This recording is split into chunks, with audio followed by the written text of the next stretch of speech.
Le vent ne se contente pas de souffler sur les plaines de Russie, il tranche comme une lame d'acier affûtée. Imaginez le silence le plus absolu que vous ayez jamais entendu de votre vie. Ce n'est pas ce silence paisible d'une bibliothèque, mais un silence pesant, chargé de mort, où le seul son est le craquement du métal gelé. Dans les steppes russes, le froid de 45 degrés sous zéro transforme tout en pierre. L'huile des moteurs devient une graisse solide. L'acier des chars devient fragile comme du verre, et l'espoir d'une armée entière commence à voler en éclats. Ce que vous allez entendre n'est pas seulement un récit de guerre, c'est le compte-rendu d'un choc de réalité qui a changé le destin du monde. C'est l'histoire de la façon dont l'arrogance d'un empire s'est heurtée à une ingénierie qu'il méprisait, mais qui s'est avérée supérieure dans le pire scénario imaginable. Tout a commencé par une confiance aveugle. À Berlin, Adolf Hitler et son haut commandement croyaient que l'Union soviétique s'effondrerait comme un château de cartes. Le plan était simple et brutal, une victoire rapide avant que le premier flocon de neige ne touche le sol. Le général Heinz Guderian, le maître de la guerre éclair, dirigeait ses blindés avec une vitesse qui semblait inarrestable. Franz Halder, le chef d'état-major, notait dans son journal que la guerre était déjà pratiquement gagnée. Ils regardèrent les cartes et ne voyaient que des lignes avancées, ignorant que le sol sous leurs pieds était sur le point de se transformer en un enfer blanc. Ils pensaient être les maîtres de la technologie, les détenteurs de la meilleure ingénierie de la planète. Mais alors que le thermomètre chutait, la réalité frappait à la porte de la tanière du loup, le quartier général d'Hitler, d'une manière que personne n'attendait. Imaginez le soldat inconnu, ce jeune Allemand qui a quitté sa maison en croyant qu'il serait un héros, essayant maintenant d'allumer un feu sous un char juste pour que le moteur donne un signe de vie. L'odeur n'est pas celle de la victoire, c'est celle du métal brûlé, du diesel gelé et de la peur. Pendant ce temps, de l'autre côté, le maréchal soviétique Gueorgui Zhukov préparait une réception que les Allemands n'oublieraient jamais. Et le secret de cet accueil ne résidait pas seulement dans le nombre de soldats, mais dans quelque chose que les Allemands refusaient d'accepter. Les Russes avaient de meilleures machines pour cette situation. Abonnez-vous dès maintenant et rejoignez notre légion d'historiens pour vivre le passé comme vous ne l'avez jamais vu, car ce qui s'est passé ensuite a été une véritable douche froide pour le Troisième Reich. Un rapport secret commença à circuler parmi les officiers de haut rang. Ce n'était pas n'importe quel rapport, c'était un document technique, froid et direct, qui admettait ce que Hitler craignait le plus. Il disait, noir sur blanc, que l'ingénierie allemande avait misérablement échoué. Alors que les chars allemands restaient immobilisés, leurs pièces bloquées par le gel, les chars T-34 soviétiques, fabriqués à la hâte dans les usines de l'Oural, traversèrent la neige comme s'ils se promenaient dans un parc. Ce rapport ne parlait pas seulement de tactique militaire, il parlait d'une humiliation technologique. Il décrivait comment les Soviétiques avaient compris ce que les Allemands avaient ignoré. Dans la guerre en Russie, la simplicité et la robustesse valent bien plus que la sophistication fragile. Adolf Hitler, assis dans son bunker de la tanière du loup, vit ce papier et sentit le poids de l'erreur. Lui qui s'était toujours vanté de la supériorité de la race et de la technique aryenne, lisait que ses soldats mouraient parce que leurs armes étaient trop délicates pour le véritable hiver. Le rapport détaillait comment les tubes des canons allemands explosaient en tentant de tirer par un froid extrême, tandis que l'artillerie de Zhukov continuait de pilonner les positions nazies sans relâche. C'était un cauchemar logistique et moral. Des généraux comme Heinz Guderian tentèrent d'alerter, de dire que la situation était intenable, mais la vérité était trop douloureuse pour être acceptée immédiatement.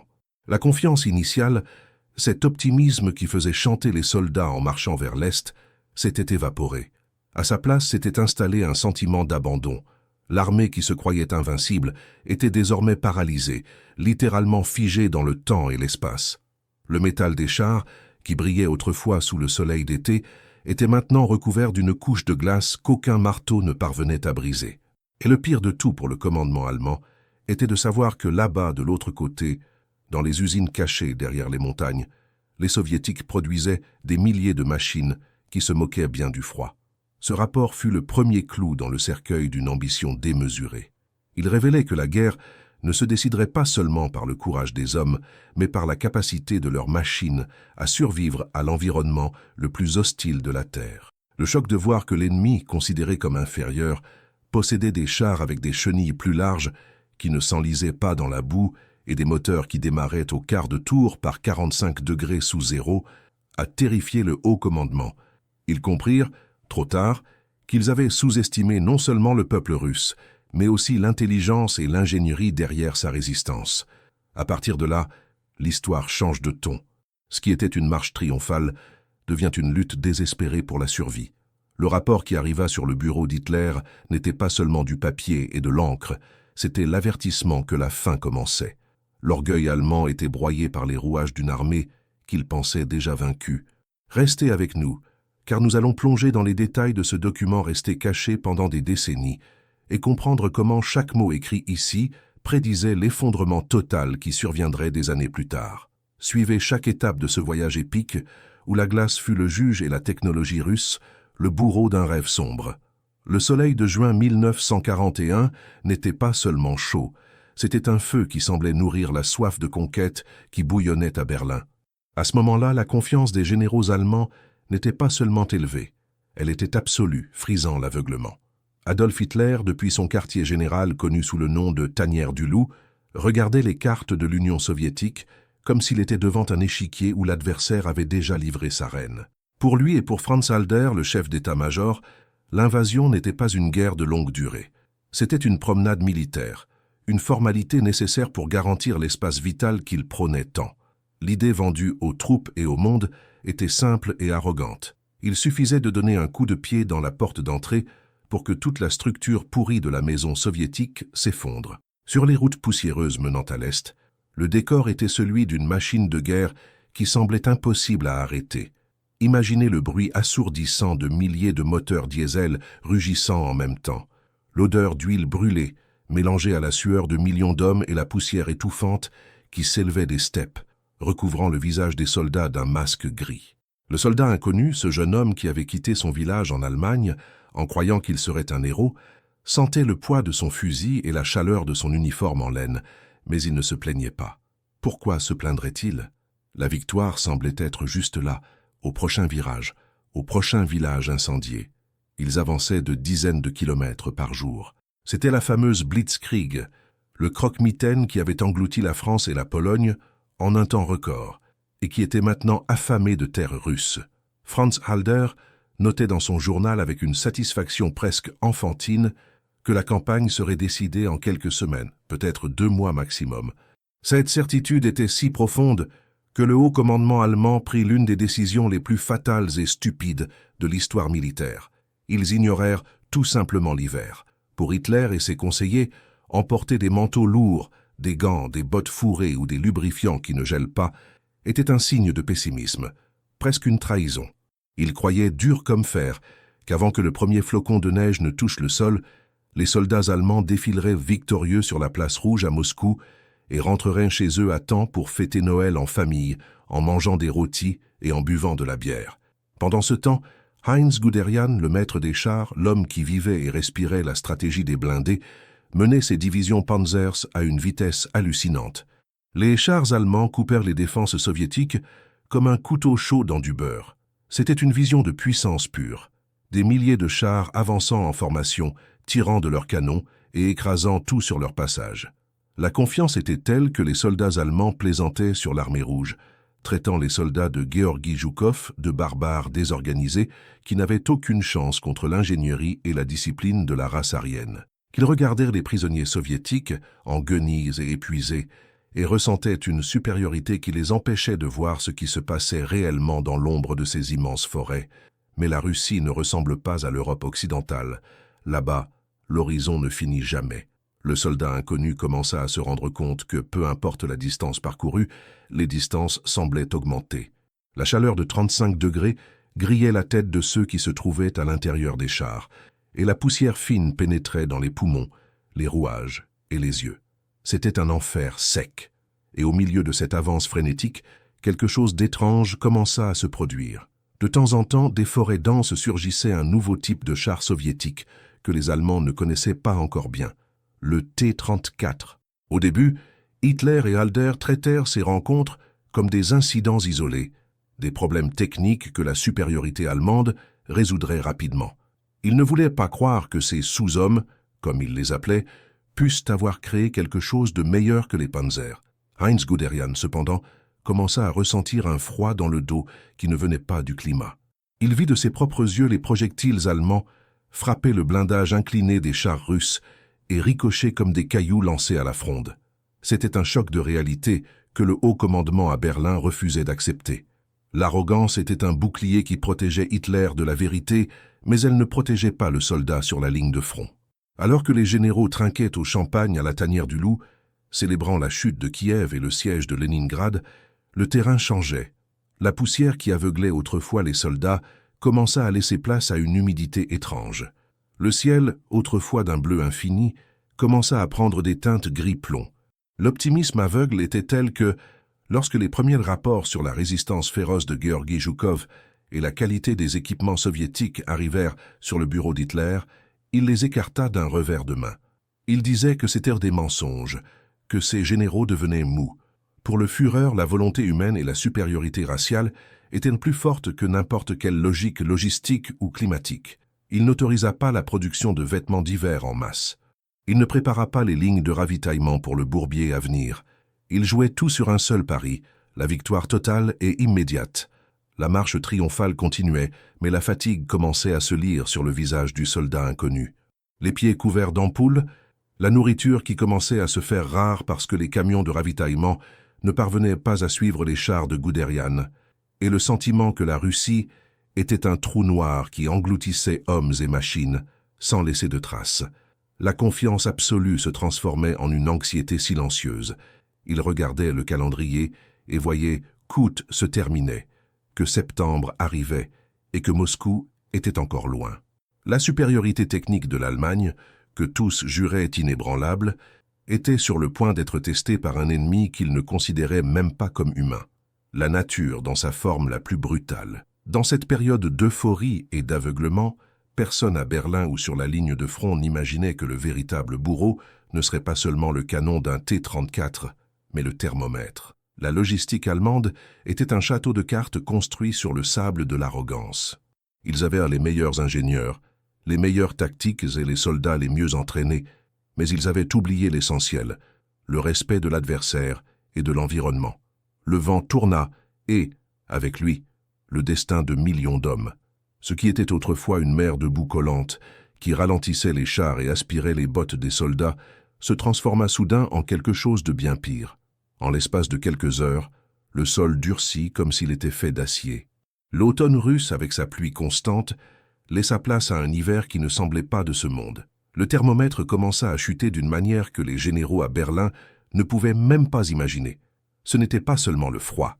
C'était une force de la nature qui taillait la peau comme un rasoir affûté, transformant chaque respiration en un petit nuage de cristaux de glace qui blessait les poumons.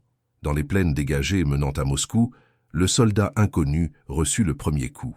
Il tenta d'ajuster son casque, mais le métal était si gelé qu'en touchant la peau humide de son visage, il y resta instantanément collé. En essayant de tirer, un morceau de sa propre chair resta accroché à l'acier. C'était là le nouvel ennemi. Un ennemi qui ne portait pas d'uniforme et ne pouvait pas être encerclé par les tactiques de la Blitzkrieg. Pendant ce temps, le général Heinz Guderian, le maître des chars, voyait ses divisions blindées s'arrêter une à une. Non pas à cause des mines ou des canons ennemis, mais parce que le cœur de ces machines avait cessé de battre.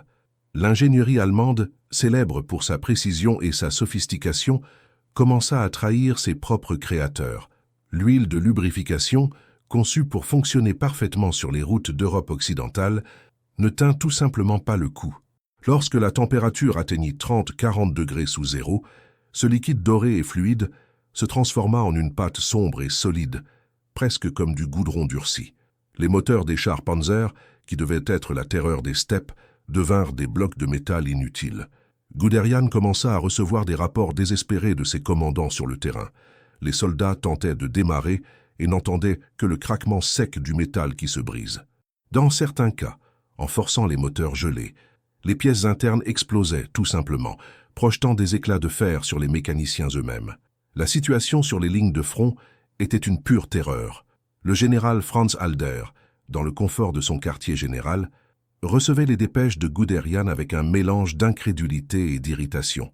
Les rapports disaient que les armes d'infanterie, les fusils Mauser qui avaient conquis la moitié du monde s'enrayaient. La graisse utilisée pour maintenir le mécanisme fluide était devenue une colle mortelle. Le soldat inconnu, en pleine embuscade, pressait la détente, et rien ne se passait. Il voyait l'ennemi avancer, et sa seule défense était un morceau de fer inutile entre les mains. Beaucoup tentaient d'uriner sur les armes pour faire fondre la glace quelques secondes, une mesure désespérée de ceux qui n'avaient plus d'espoir. Pendant ce temps, à la tanière du loup, Adolf Hitler refusait d'accepter la réalité. Pour lui, l'armée allemande était invincible, et tout rapport sur le froid était perçu comme de la lâcheté ou un manque de volonté. Mais Guderian savait que la réalité était tout autre. Il voyait ces hommes creuser des trous dans la glace pour essayer de dormir, pour s'éveiller seulement avec les pieds et les mains noircis par la gangrène causée par le gel. Il n'y avait pas de vêtements d'hiver adéquats. Hitler croyait que la guerre finirait avant le premier flocon de neige, et pour cette raison, les manteaux chauds pourrissaient dans des dépôts à des centaines de kilomètres. Le contraste était humiliant. De l'autre côté de la ligne, le maréchal Gueorgui Zhukov préparait sa réponse. Et ce qui effrayait le plus les Allemands, ce n'était pas seulement le nombre de soldats soviétiques, mais la technologie qu'ils transportaient. Alors que les chars de Guderian nécessitaient des feux allumés sous les moteurs pendant des heures, juste pour tenter de faire tourner un engrenage, les chars T-34 soviétiques passaient en rugissant dans la neige, comme s'ils se promenaient dans un parc. Le rapport technique qui commençait à se dessiner dans cet enfer blanc était clair. L'ingénierie russe était supérieure pour cette réalité. Ils utilisaient des huiles plus fluides, des jeux plus importants dans les pièces mobiles, et des moteurs diesel qui semblaient ignorer le froid qui tuait les Allemands. La tension montait d'heure en heure. L'armée la plus moderne et la plus mécanisée de la planète était réduite à une masse d'hommes en guenilles et affamés, qui utilisaient des journaux et de la paille à l'intérieur de leurs bottes pour essayer de garder un peu de chaleur aux pieds. L'odeur du métal gelé, de la chair nécrosée et de la fumée d'huile brûlée imprégnaient l'air. Guderian envoya une dépêche urgente à Franz Halder, l'avertissant que si rien ne changeait, il n'aurait au plus d'armée à commander d'ici quelques semaines. Il décrivit des scènes de soldats qui, en tentant de manger un morceau de pain gelé, se brisaient les dents comme s'ils mâchèrent des pierres. La confiance absolue que les nazis avaient dans leur supériorité raciale et technique était écrasée sous le poids de la glace. Hitler, dans son obsession pour Moscou, ordonnait aux troupes de continuer à avancer, même si les soldats devaient pousser les camions à la main, parce que les pneus avaient éclaté sous le froid extrême. Le sol russe n'était pas seulement un champ de bataille, c'était un cimetière à ciel ouvert, où le silence de l'hiver n'était rompu que par les cris d'agonie de ceux qui sentaient leurs membres mourir, alors qu'ils étaient encore en vie. Le choc de réalité fut brutal. Les Allemands découvrirent, de la pire manière possible, que leurs machines étaient trop sophistiquées pour la brutalité de cet environnement. C'étaient des montres suisses essayant de fonctionner à l'intérieur d'un congélateur industriel. En revanche, les équipements russes, sous le commandement de Zhukov, étaient bruts, simples et inarrêtables. La peur commença à se propager dans les rangs allemands. Ce n'était pas seulement la peur des Russes, c'était la terreur de savoir que la technologie dont ils étaient si fiers était en réalité leur plus grande faiblesse. Le général Guderian, voyant ses chars immobilisés et ses hommes mourir de froid, commença à réaliser que le rapport qu'il envoyait à Berlin serait la preuve définitive d'un désastre annoncé. À chaque kilomètre parcouru vers Moscou, l'enfer devenait plus glacial. Le soldat inconnu regardait l'horizon et voyait les tours du Kremlin au loin, mais elles semblaient être un mirage inatteignable. L'armée allemande était épuisée, gelée et pour la première fois véritablement terrifiée par ce qui l'attendait. Ils avaient sous-estimé non seulement le peuple russe, mais la planète elle-même. Et maintenant, avec le thermomètre affichant moins 45 degrés, l'heure des comptes avait sonné. Franz Halder était assis à son bureau, entouré de cartes qui n'avaient plus de sens et de piles de papier qui sentèrent la fumée et le désespoir. Le silence du quartier général n'était rompu que par le bruit des papiers tournés à la hâte. Il tenait un document qui ne parlait pas de gloire, de villes conquises ou de discours enflammés. C'était un rapport technique, sec, direct et absolument cruel. Ce qui y était écrit était l'acte de décès de la prétendue invincibilité allemande. Les ingénieurs de Berlin, ceux-là même qui s'enorgueillissaient de créer les machines les plus précises et sophistiquées de la planète, admettaient maintenant en lettres capitales que la physique russe était un ennemi qu'ils ne pouvaient vaincre avec de la propagande. Les chars Panzer, la grande fierté d'Adolf Hitler et le fer de lance de la Blitzkrieg, se transformaient en gigantesques carcasses de fer immobilisées au milieu de nulle part. Le rapport expliquait la raison technique de manière humiliante. Les chenilles des chars allemands étaient trop étroites. Les concepteurs nazis avaient dessiné leurs blindés en pensant aux routes parfaites de l'Europe occidentale et aux champs fermes de France. Mais la steppe russe était un monstre affamé de boue et de neige profonde. Les chars allemands s'enfonçaient tout simplement jusqu'au châssis, comme si la terre tentait d'engloutir les envahisseurs vivants. C'était une erreur de calcul basique, une arrogance technique qui coûtait cher maintenant. De l'autre côté de la ligne de front, le maréchal Gueorgui Zhukov voyait ses chars T-34 glisser sur la glace et la neige avec une facilité qui frisait l'insulte pour les généraux allemands. Le rapport que Franz Halder lisait soulignait le choc de voir les chenilles larges des soviétiques. C'était une solution simple, presque évidente, mais que les génies de Berlin avaient ignorée par pur préjugé racial et intellectuel. Ils pensaient que les Russes étaient primitifs, mais cette prétendue primitivité était, en réalité, une ingénierie de survie brutalement efficace. Le T-34 n'était pas seulement un char, c'était une leçon de physique appliquée que les Allemands apprenaient de la pire des manières. Franz Halder se plongeait dans les détails des tolérances mécaniques, et ce qu'il lisait le rendait malade. Les canons allemands, célèbres pour la précision chirurgicale de leur mécanisme, étaient désormais inutiles. Les pièces étaient si ajustées, si parfaites, que la moindre contraction thermique causée par le froid de moins 45 degrés bloquait complètement le mécanisme. L'acier allemand, traité avec le plus grand soin technologique au monde, devenait cassant comme du verre sous des températures extrêmes. Pendant ce temps, le soldat inconnu, là-bas sur la ligne de front, tentait désespérément de tirer avec son fusil sur une patrouille soviétique, pour voir seulement le percuteur de l'arme se briser au premier impact, comme s'il était fait de plastique. C'était l'effondrement total de la technique face à la nature brute et indomptable. Heinz Guderian, le maître des blindados, était hors de lui.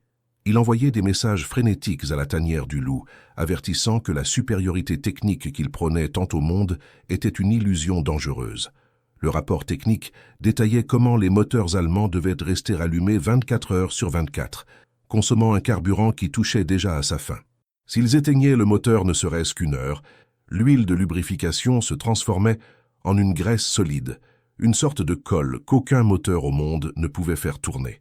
Le rapport décrivait des scènes bizarres où des soldats allemands étaient contraints d'allumer des feux sous les chars pour tenter de faire fondre l'huile et la glace, une image qui semblait sortir du Moyen-Âge et non d'une guerre moderne et mécanisée.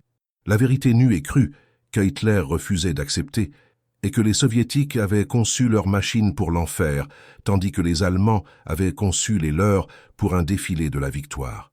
Le T-34 était rustique, bruyant, exigu et inconfortable, mais il fonctionnait. Il démarrait du premier coup au milieu d'un blizzard. Il ne tombait pas en panne lorsque le thermomètre chutait à des niveaux qui gèleraient le sang d'un homme. Ce choc de réalité commença à se propager dans le haut commandement allemand comme une peste. L'idée que l'ennemi qu'il qualifiait d'inférieur avait surpassé l'ingénierie de la race supérieure était un coup de poing à l'estomac pour Adolf Hitler. Le rapport montrait que, techniquement, l'Allemagne avait perdu la guerre au moment précis où le premier cristal de glace s'était formé à l'intérieur d'un moteur Panzer. Franz Halder savait qu'il n'était plus possible de cacher ces données. Le nombre de chars perdus par défaillance mécanique était absurdement plus élevé que ceux perdus au combat réel. C'était une humiliation technique, complète et absolue. Le document décrivait comment l'optique des viseurs allemands, les meilleurs de la planète, s'embuait et gelait de l'intérieur, rendant les tireurs aveugles au moment où ils avaient le plus besoin de vision. C'était comme si la Russie elle-même protégeait Moscou, aveuglant les yeux de l'envahisseur et paralysant ses mains par le froid. La science militaire allemande, basée sur la perfection et le détail obsessionnel, avait été mise KO par la simplicité brute et fonctionnelle de l'armée rouge. Pendant ce temps, loin de là dans les usines de chars de l'Oural, le rythme de production soviétique était une machine à broyer de la chair. Gueorgui Zhukov recevait des colonnes interminables de chars neufs, tous prêts pour le froid extrême, sans chichi, sans réglage fin qui gèle. Le rapport que Halder avait en main était clair. Les chars russes étaient supérieurs non pas malgré leur simplicité, mais précisément grâce à leur simplicité. Le design soviétique privilégiait ce qui comptait vraiment sur le champ de bataille, la mobilité, la résistance et la facilité de réparation. Les Allemands prisonniers de leur propre quête de perfection technique et esthétique, avaient créé des machines trop complexes pour un monde aussi hostile et sauvage. Le soldat inconnu, tremblant de froid et voyant ses camarades perdre des doigts et des pieds à cause de la gangrène, ne comprenait rien à l'ingénierie ou à la métallurgie, mais il ressentait le résultat pratique de chaque erreur de Berlin dans sa propre chair.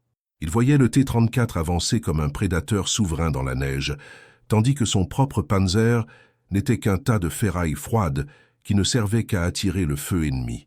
La confiance des troupes fondait plus vite que la glace au printemps qui semblait ne jamais devoir arriver. Le rapport technique était le miroir qui montrait à l'Allemagne que son arrogance avait un prix de sang, et ce prix était perçu avec des intérêts très élevés sur chaque kilomètre de cette steppe gelée. Hitler, en recevant les résumés de ces données en sécurité dans sa tanière du loup, entrait tout simplement dans une rage folle. Le silence mortel des steppes russes fut rompu par un son que les Allemands n'avaient jamais entendu auparavant, un rugissement métallique qui semblait provenir des profondeurs de l'enfer gelé lui-même. Alors que les soldats de la Wehrmacht claquèrent des dents, essayant de se réchauffer les mains sur des moteurs qui ne démarraient tout simplement pas, l'horizon blanc commença à cracher des monstres d'acier. Ce n'étaient pas les chars carrés et élégants que les Allemands avaient eu l'habitude de produire. C'étaient des machines brutes, basses et effrayamment rapides. C'était l'apparition du T-34, l'arme russe qui allait transformer le rêve de victoire éclair d'Adolf Hitler en un cauchemar technique sans précédent. Imagine la scène, mon pote.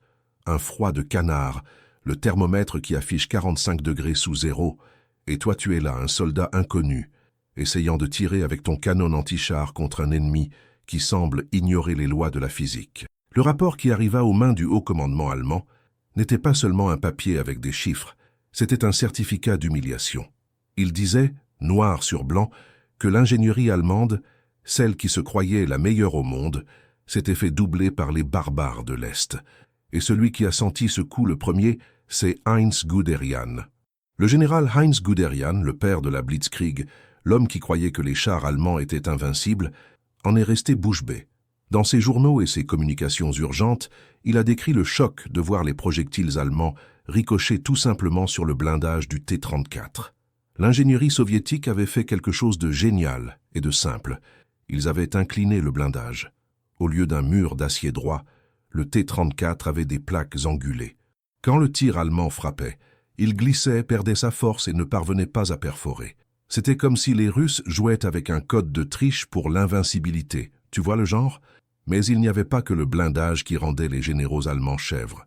Le rapport technique soulignait un point qui était la quintessence de l'intelligence pratique, les chenilles. Alors que les chars allemands avaient des chenilles étroites qui s'enfonçaient dans la neige et la boue russe, restant enlisés comme dans des sables mouvants, le T-34 avait des chenilles larges. Il flottait sur la neige. C'était comme si le char soviétique portait des raquettes de neige géantes, tandis que les panzers allemands essayaient de courir en talons hauts au milieu d'un bourbier. Et ce n'est pas tout. L'histoire du moteur était ce qui terrifiait vraiment Hitler. Les chars allemands utilisaient des moteurs à essence. Par un froid de moins 45 degrés, l'essence devenait une sorte de gelée, et l'huile de lubrification devenait dure comme de la pierre. Les soldats allemands devaient allumer des feux sous les chars pour essayer de décongeler le moteur, ce qui était un danger absurde et une perte de temps totale. En revanche, le T-34 était équipé d'un moteur diesel en aluminium, léger et rustique. Le diesel est beaucoup plus fiable sous des températures extrêmes. Alors que l'armée allemande était à l'arrêt, gelant et essayant de faire prendre le feu, les Russes démarraient tout simplement et fonçaient dans le tas. Franz Halder, le chef d'état-major, recevait ses rapports à Berlin et ne pouvait pas croire ce qu'il lisait. La supériorité technique qu'il vantait tant dans la propagande nazie fondait face à la réalité brutale de l'hiver. Le rapport montrait clairement que les soviétiques n'étaient pas les sous-hommes dépeints par l'idéologie d'Hitler. C'étaient des ingénieurs brillants qui savaient exactement pour quel environnement ils construisaient leurs machines. Ils n'avaient pas besoin de luxe. Ils avaient besoin de quelque chose qui fonctionne quand le monde est en train de geler. La situation était si grave que le soldat inconnu sur la ligne de front commença à développer une peur psychologique, une phobie du T-34. Quand ce bruit de moteur diesel surgissait au milieu du brouillard, c'était la panique générale. Les gars savaient que leurs canons de 37 mm étaient surnommés les frappe-portes, parce que tout ce qu'il faisait, c'était frapper sur le blindage du T-34 pour prévenir que l'ennemi était arrivé, sans causer le moindre dégât. C'était une sensation d'impuissance totale, mon pote. Tu tires avec tout ce que tu as, et le monstre continue de venir vers toi, écrasant les tranchées et ignorant le froid. Georgi Zhukov, le maître de la stratégie soviétique, savait exactement quel atout il avait en main. Il n'avait pas besoin que ses chars soient beaux ou confortables. À l'intérieur, le T-34 était un vrai placard, bruyant, sale et inconfortable pour l'équipage. Mais il ne tombait pas en panne. Il traversait des rivières gelées et grimpait des collines que les chars allemands n'auraient de même pas osé envisager.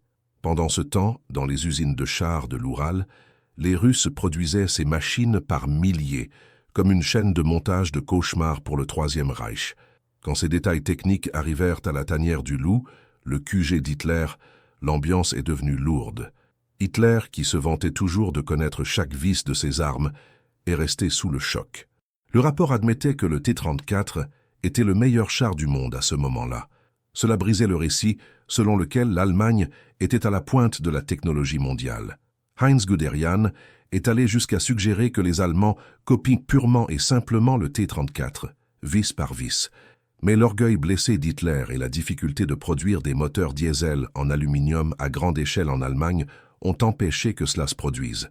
La réalité était un coup de poing à l'estomac. Les Soviétiques avaient gagné la bataille des planches à dessin avant même de gagner la bataille sur le terrain. Ils avaient compris que, par froid extrême, la sophistication est l'ennemi de la survie. Le rapport allemand était un cri de secours déguisé en analyse technique. Il montrait que chaque kilomètre que les Allemands parcouraient vers Moscou était un pas de plus dans un piège technologique. Le T-34 n'était pas seulement un char, c'était le symbole que l'Union soviétique était prête pour une guerre d'extermination que les Allemands pensaient être une simple promenade de santé. Imagine le désespoir du commandement allemand essayant d'expliquer au Führer que leur acier était humilié par l'acier russe. La supériorité technique russe dans le froid n'était pas seulement un avantage, c'était une sentence de mort pour des milliers de soldats de l'infanterie allemande. Le soldat inconnu là-bas au milieu des glaces regardait son équipement de pointe et réalisait qu'il était inutile contre la simplicité mortelle de l'ennemi. Le mythe de l'invincibilité nazie était mis en pièces par les chenilles larges d'un char qui se moquait de la glace, de la boue ou de la peur. La réalité a frappé à la porte de l'armée allemande de façon brutale et glaciale. Alors que les généraux à Berlin rêvaient encore d'une victoire rapide et faisaient défiler des cartes colorées dans des salles chauffées, l'huile dans les engrenages des chars Panzer s'est tout simplement transformée en pierre. Ce n'était pas seulement une question de courage ou de stratégie, c'était une défaillance chimique que personne n'avait prévue. Les Allemands sont arrivés dans l'immensité des steppes russes avec les mêmes fournitures qu'ils avaient utilisées lors de la campagne de France. Là-bas, sous le petit soleil d'Europe occidentale, tout fonctionnait comme sur des roulettes. Mais en Russie, c'est une toute autre paire de manches.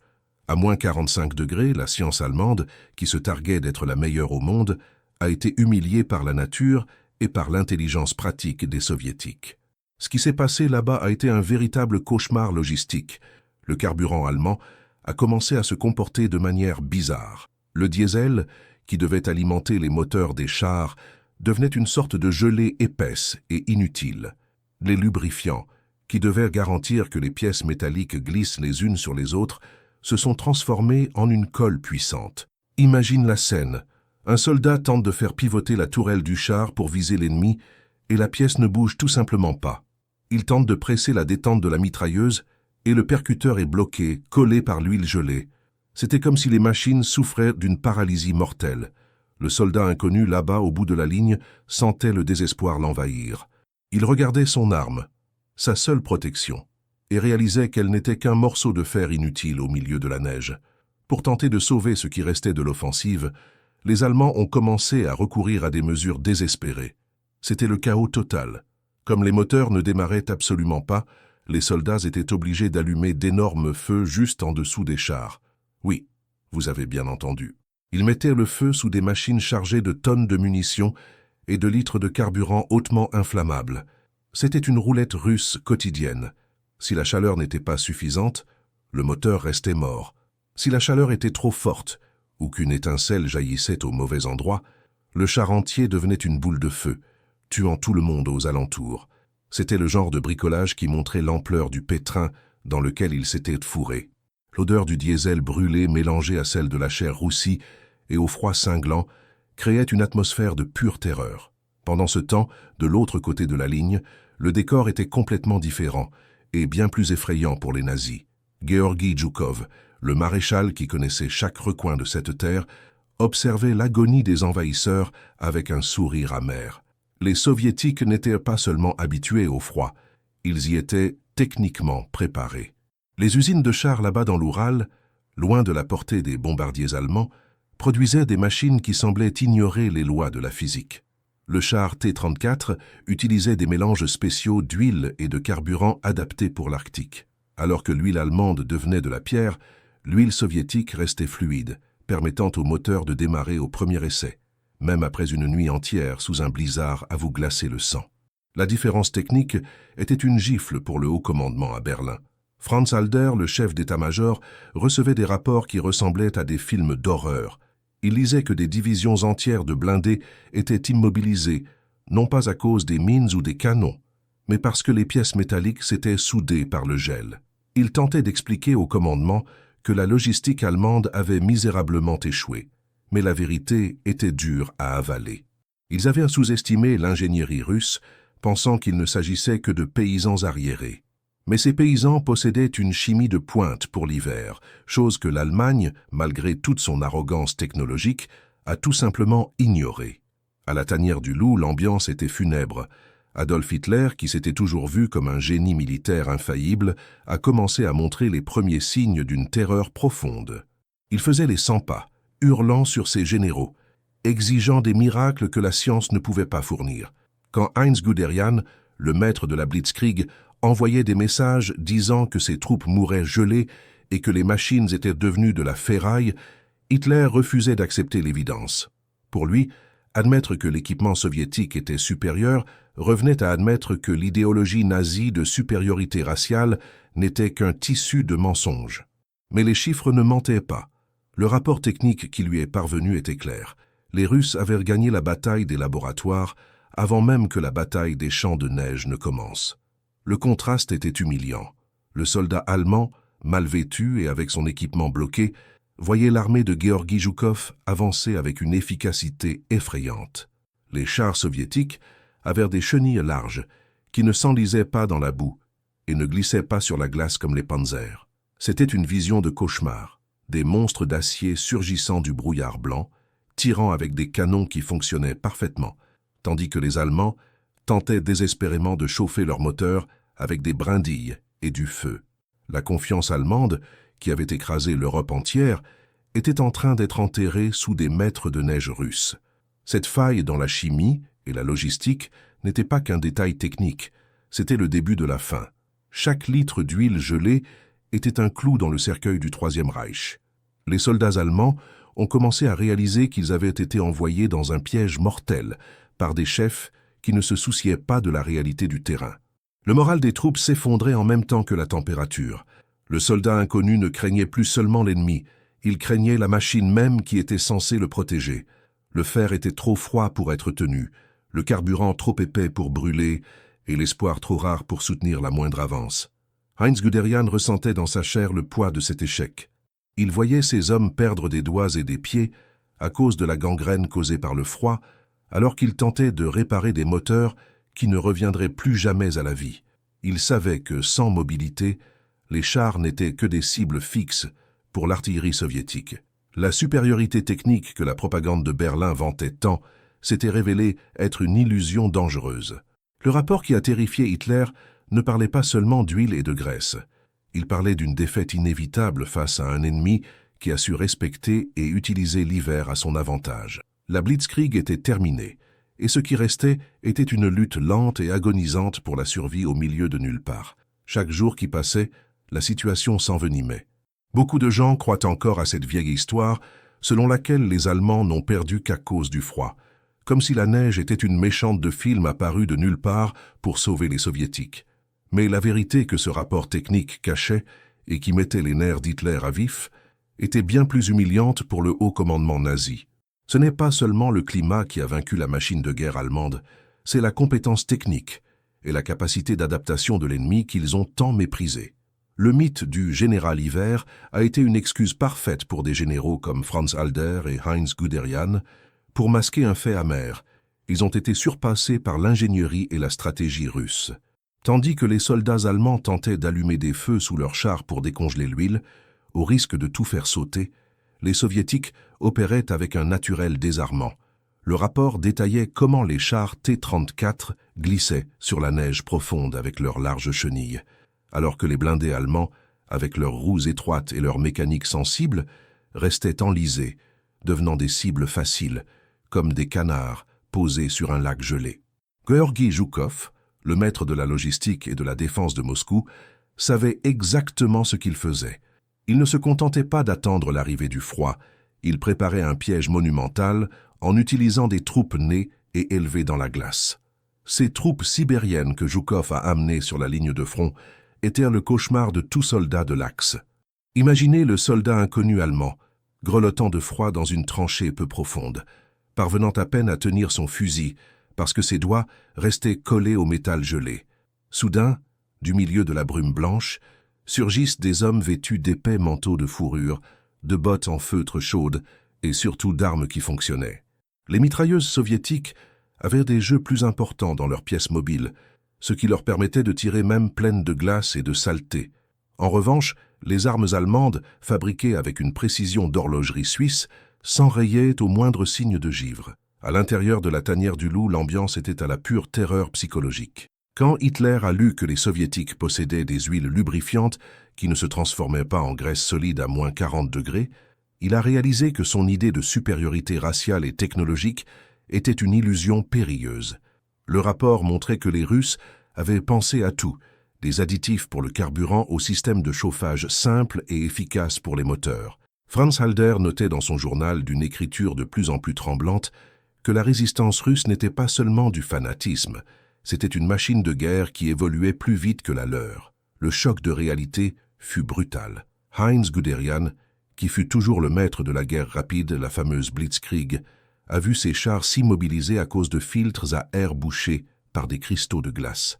Il envoyait des messages désespérés à Berlin pour réclamer des vêtements d'hiver, mais la réponse qu'il recevait était que la victoire était proche et qu'il devait continuer à avancer. Mais comment avancer quand l'huile des canons devient de la pierre et que les soldats perdent leurs pieds à cause de la gangrène? Pendant ce temps, de l'autre côté, Zhukov coordonnait des attaques d'artillerie précises, prouvant que l'organisation russe était impeccable sous une pression extrême.